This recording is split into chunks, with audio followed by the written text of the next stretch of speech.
నుంచి ముఖ్య గమనిక, మన హిమాయసాగర్ చెరువు దర్వాజాలు మరికొద్ది క్షణాల్లో వదలడం జరుగుతుంది. దయచేసి కాలనీ వాసులు ఎవరు కూడా మన నాలా దగ్గరికి వెళ్ళకూడదని బండ్లగూడ జాగీర్ మున్సిపల్ కార్పొరేషన్ ప్రజలకు తెలియజేయడం జరుగుతుంది.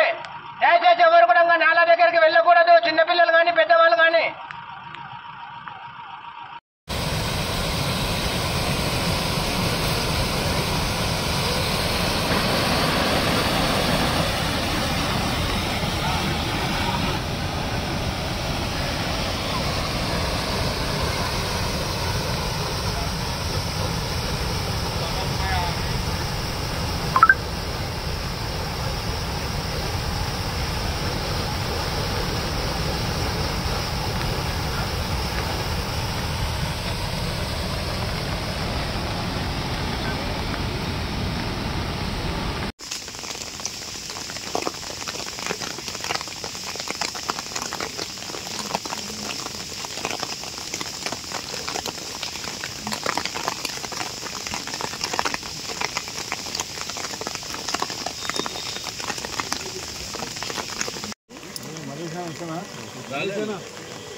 बोल सोड़म्मा तल्ली की जय।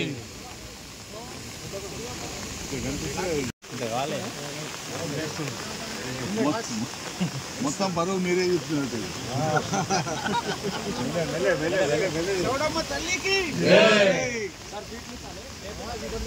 ఇచ్చిన మన గేజ్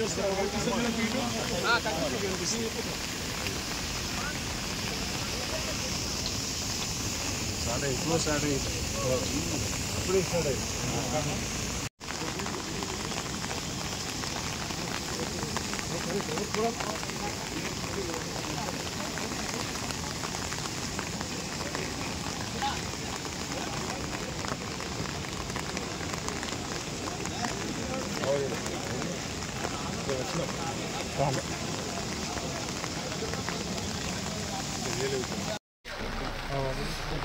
ఈరోజు ముఖ్యంగా హిమాయసాగర్ ఉస్మాన్ సాగర్ అంతా కూడా 2-3 రోజులు ఆ భగవంతుడు కళ్ళు తెరిచిన తర్వాత ఇంకా షాబాదే కానీ పరిగే కానీ బాగా వానలు పడడంలో ఇలా పొద్దున్న నుంచే జిఎం గారు అధికారులందరూ కూడా వెరిఫై చేసుకొని ప్రజలకు ఇబ్బంది కాకుండా ఇవ్వాలని చెప్పి ఒక ఆలోచనతో ప్రజలకు కూడా సాయంత్రం నుంచి మా కమిషనర్ గారు పోలీస్ సిబ్బంది అందరూ కూడా ప్రజలకు హైలైట్ ఉండాలని చెప్పి ఈ కార్యక్రమం తీసుకుంటాం. చాలా సంతోషం. ఇక్కడ వచ్చిన తర్వాత ఎంతో ఆనందం. నిజంగా కూడా నేను ఎమ్మెల్యే గెలిచిన తర్వాత ప్రతి సంవత్సరం వచ్చి ఇవ్వడం జరుగుతుంది. అది ఒక గొప్ప అదృష్టవంతులు అనుకుంటున్నాను. ఎందుకంటే ఆ గంగమ్మ తల్లిని చూసి హిమాయసాగర్ చెరువు మనం ఎంతో అనుకుని ప్రజలందరూ కూడా ఎంతో సంతోషంతో ఉంటారు. ఎందుకంటే ప్రజలకు ఇబ్బంది కాకుండా ఈరోజు ఇవ్వడం జరుగుతుంది.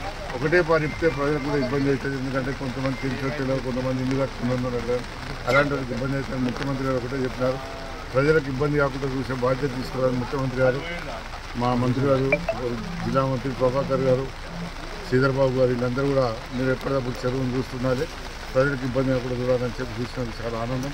దాన్ని కూడా మా నాయకులు కార్యకర్తలు అందరూ కూడా జిఎం గారు అందరూ కమిషనర్ గారు అందరూ కూడా పోలీసులు అందరూ రావడం జరిగింది. విప్పిన తర్వాత ఇప్పుడు ఒక 2 ఫీట్లు ఇప్పినాం. దాని తర్వాత ఏమైనా వర్షం మీద వెళ్తే రేపు ఇంకో 4-5 ఫీట్లు కూడా ఇప్పాలనే ఆలోచనతో ఇప్పుడే అధికారులు చెప్తున్నారు. ఎక్కడ కూడా ప్రజలకు ఇబ్బంది కాకుండా చూసే బాధ్యత తీసుకుంటాం. ఏదేమైనా కానీ ముఖ్యమంత్రి గారు ఒకటే కోరుతుంటారు, ప్రజలకు ఎక్కడైనా ఇబ్బంది జరిగితే మనకి ఇబ్బంది జరిగినటువంటి ప్రజలకు ఇబ్బంది జరగకూడదు అని చెప్పినారు. కొన్నిసార్లు కూడా మనం చూసినాం, ఈ వారం 10 రోజులు వానలు లేవు అని ముట్టుకున్నాం. ఆ భగవంతుడు కళ్ళు తెరిస్తే పెద్ద గొప్పతనం కాదు. ఇలా చూసాం, నిన్న నుంచే మొన్న నుంచే 3 రోజుల